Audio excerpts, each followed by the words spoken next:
Hi everyone, thanks so much for checking out my channel, and thanks so much for checking out this video.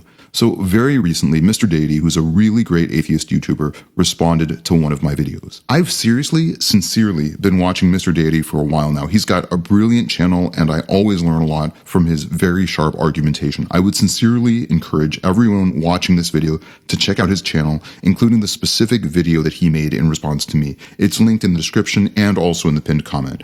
Mr. Deity is really funny too. It's boomer humor, but a lot of his jokes really land. So anyway, when I saw my own thumbnail in the YouTube recommended videos and it was from his channel, that was really surreal. Now, before we get into the substance of this video, here's an obligatory plug for this channel. If you get something out of this video, please click the like button, please subscribe, and please click the bell icon for notifications.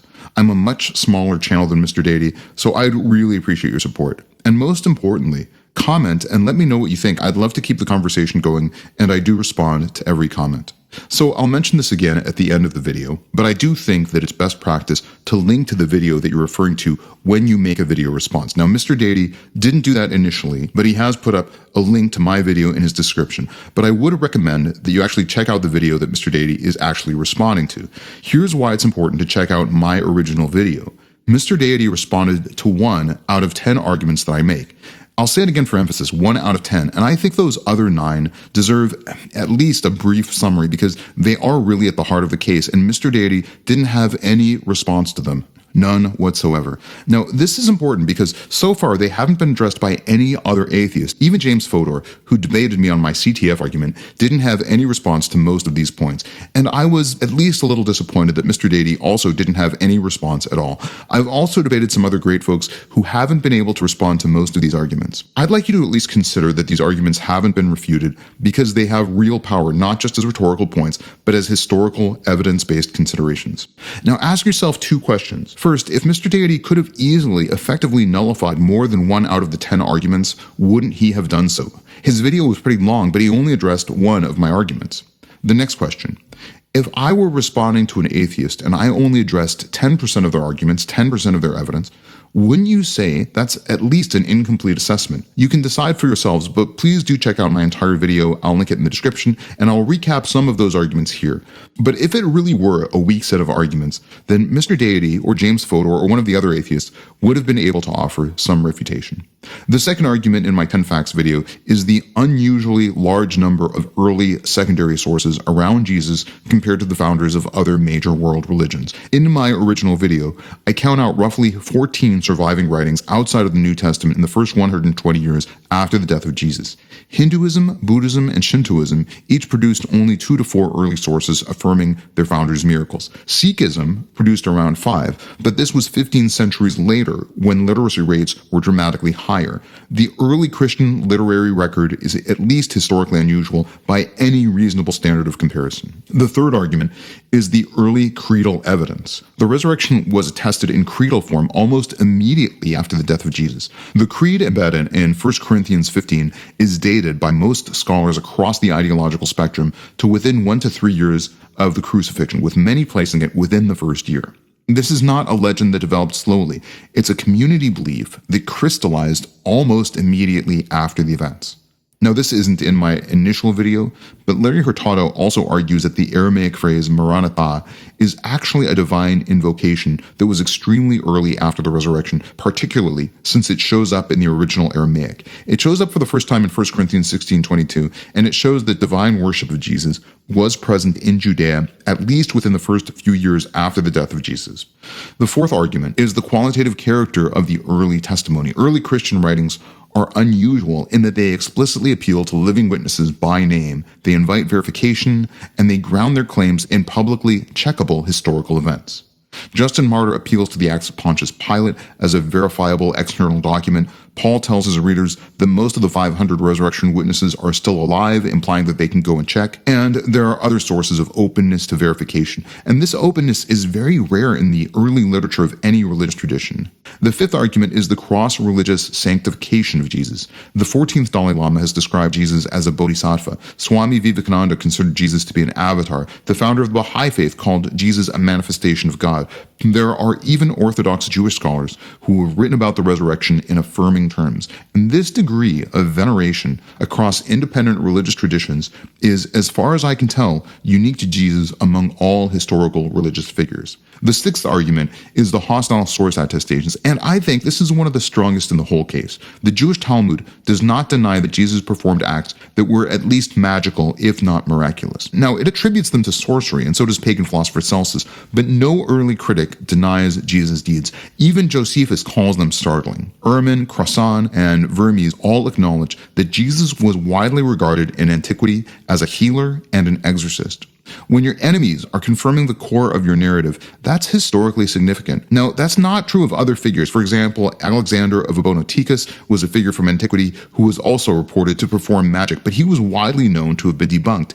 And there's no early figure like Jesus who has such a strong, widely attested reputation, attested even by his most strident critics. The seventh argument is that Jesus is the only figure explicitly named in canonical Jewish literature who's described as performing these magical acts. Sanhedrin 43a, Shabbat 105b, and other Talmudic passages reference Jesus as a magician. Some of these describe healing miracles not recorded anywhere in the Gospels, meaning that they can't just be dismissed as mere reactions to gospel testimony. These are independent attestations from hostile sources, and they come from the community closest to Jesus. The eighth argument is the Second Temple changes after the death of Jesus, and I've made a full video on this which I'll link as well, but here's the short version. After the death of Jesus, Josephus records that the temple doors began opening spontaneously, despite requiring 20 men to move them under most circumstances. The Yom Kippur atonement rituals stopped producing their expected signs all at once, and all at the same time, and all right around the time of the death of Jesus. And this is all attested by Jewish sources. Both the Jerusalem and Babylonian Talmud record a widespread belief that the presence of God had departed the temple around the year 30 CE. Now, none of these phenomena are recorded before the death of Jesus. So at the very least, we have an exact historical match between the death of Jesus and an inflection point in Jewish liturgy and spiritual life. And many scholars have weighed in on this as well, across the spectrum, and they all agree in most of these details. The ninth argument is the rapid and sociologically inexplicable spread of early Christianity before it became the official religion of Rome.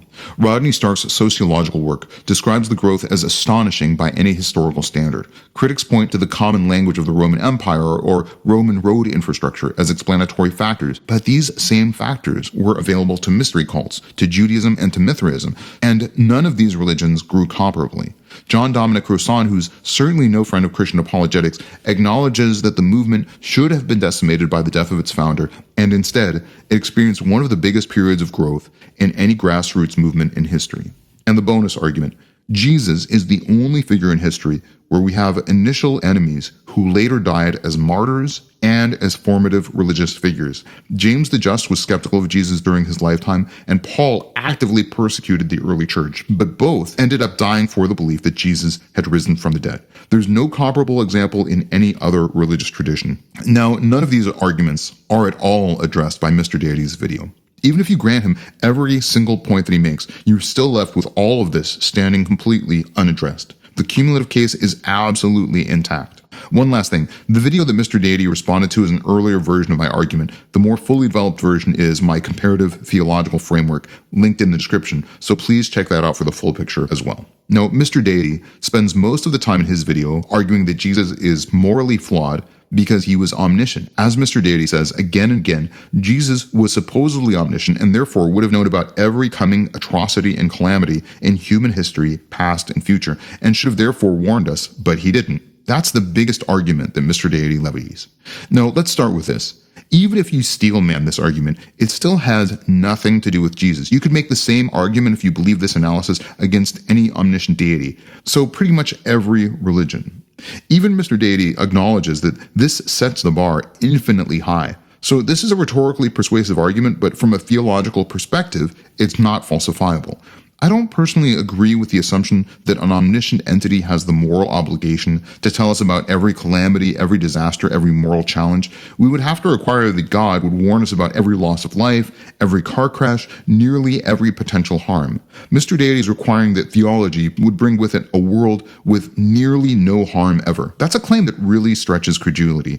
And by setting the bar infinitely high, Mr. Deity is essentially granting this isn't a great argument. By Mr. Deity's logic, we should all be raising our children in completely protective bubbles, with every effort made to exclude any potential harm. So this is a rhetorically persuasive argument, particularly when you name some of the worst atrocities in history, but when you hold it in the context of human experience, it becomes not only unrealistic, but also deeply flawed. Now, let's bring the conversation back to Jesus. Now, perhaps more so than any other theological figure, for Jesus, the assumption of omniscience is theologically contested. Kenotic theology, or kenosis, has serious scholarly defenders going back for centuries. Philippians 2 speaks directly to this. Jesus was fully human. He had a human brain with finite capacity. The formula, fully God, fully human, creates a genuine theological tension around omniscience that Christian thinkers have been wrestling with for nearly 2,000 years, and that tension does not resolve neatly in the direction that Mr. Deity's argument requires. This isn't apologetic hand-waving. It's a real and long-standing debate within the tradition. So even if you believe in Mr. Deity's argument, Jesus is actually uniquely more immune to this argument than any other divine figure. Now, we'll talk about this a little more, but Jesus' teachings aren't exhaustive in the New Testament. They aren't moral legislation, nor are they rules for how you should treat every potential situation. Many of Jesus' teachings are densely morally aphoristic, and a teacher who gives you the moral principles necessary to reason your way to the right answer isn't failing you by not handing you a specific rule for every conceivable situation. And one more final note. This argument only works if you believe that the Bible is a completely reliable record, not only of what Jesus said, but also of what he didn't say. Now, this isn't a contention that I've ever heard anyone advance. In fact, Mark 4:33 explicitly notes that Jesus had teachings that aren't recorded. So Mr. Deity is attacking Jesus for silence when we actually have documentation that Jesus did have teachings that extend beyond what the Gospels actually record. Again, if you read Mark 4:33, then it completely nerfs Mr. Deity's argument. The second most repeated argument for Mr. Deity is that the Old Testament teaches the wrong values, particularly by permitting and reporting some really repugnant practices. Now, that's a really persuasive point. There's some stuff in the Old Testament that's really brutal. But let's look at what Jesus actually says. Jesus states in Matthew 5:17 that he did not come to abolish the Old Testament law or the prophets, but to fulfill them. He fulfills the law by living it perfectly, completing his prophetic purpose, and acting as the final sacrifice, marking a shift from the old covenant to a new covenant. So you can make the argument that Jesus is fulfilling the Old Testament, but it's no longer prescriptive. In other words, the laws of the Old Testament are no longer binding because of Jesus and his teachings. And if you don't believe me, just read the book of Galatians. It makes it crystal clear that the laws of the Old Testament no longer need to apply. In fact, that's one of the most foundational themes of Christianity.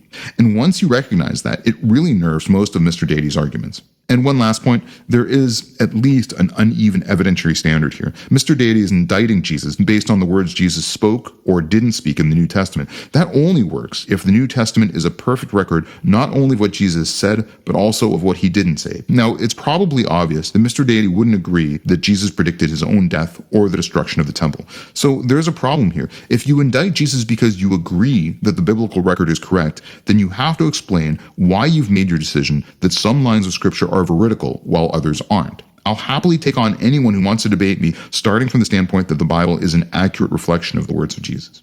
So here's an important bottom line. If you accept Mr. Deity's argumentation, then you're taking on the obligation to explain why some statements by Jesus in the New Testament are reliable when they're helpful, but not trustworthy when they work against your argument. You can't have a trustworthiness filter that only selects cases that help your argument.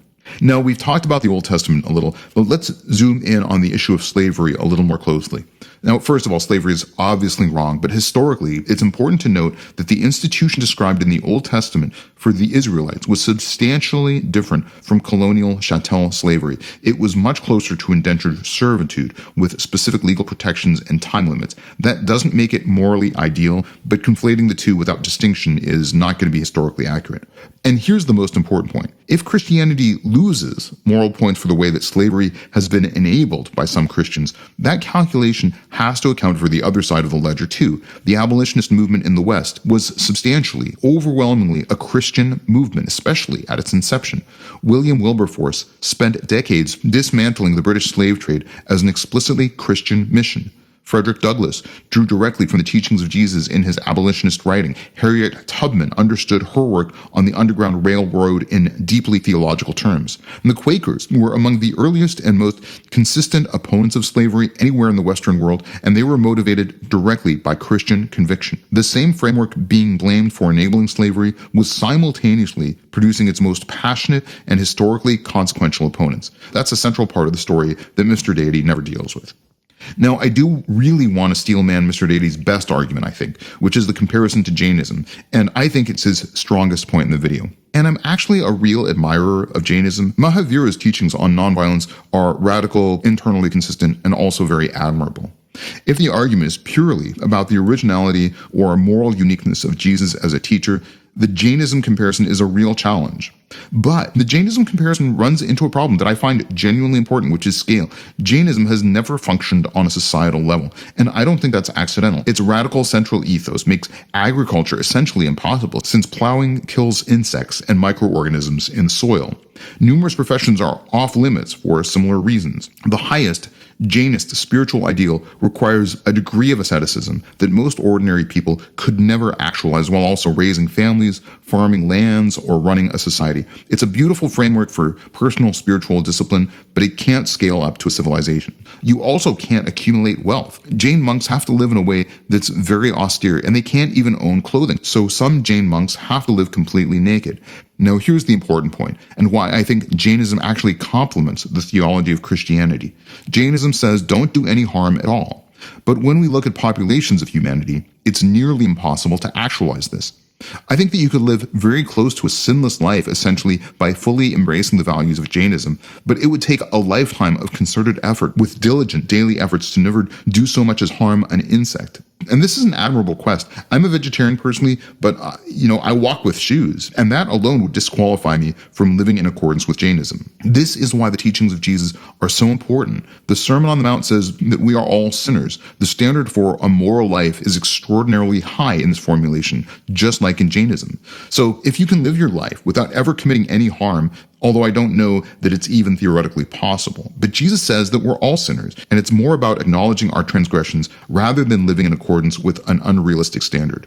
Jainism shows that when we try to live a sinless life, it's completely unrealistic, and civilization can't even function. Jesus would probably say that this is exactly the problem, and that's why reconciling sin with forgiveness is critical. Now, I want to close the conversation about Jainism with a few explicit points. First, the Mahavira was explicitly described as omniscient, and that's made clear by the canonical writings of Jainism. So, as we've discussed, if you follow Mr. Deity's logic, you run into an indictment of Mahavira that's much worse than any indictment of Jesus. Second, it's important to note that we have far less historical grounding around the origins of Jainism and about the Mahavira. The Mahavira was born in probably around the 5th or 6th century BCE, and the first written documentation that we have was in the 5th century CE. So we have very sparse, limited, single-source initial documentation about the theological events behind the beginning of Jainism.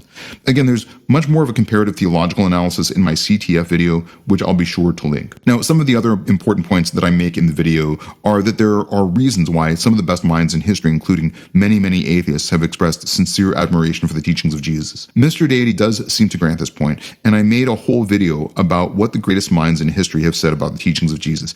At the very least, it was really fascinating for me to learn why the teachings of Jesus are so widely admired. Many atheists who watch this channel will probably never believe in Jesus, but it might be worth revisiting the reasons why the teachings of Jesus have been admired by atheists like Nietzsche, George Bernard Shaw, and even Christopher Hitchens.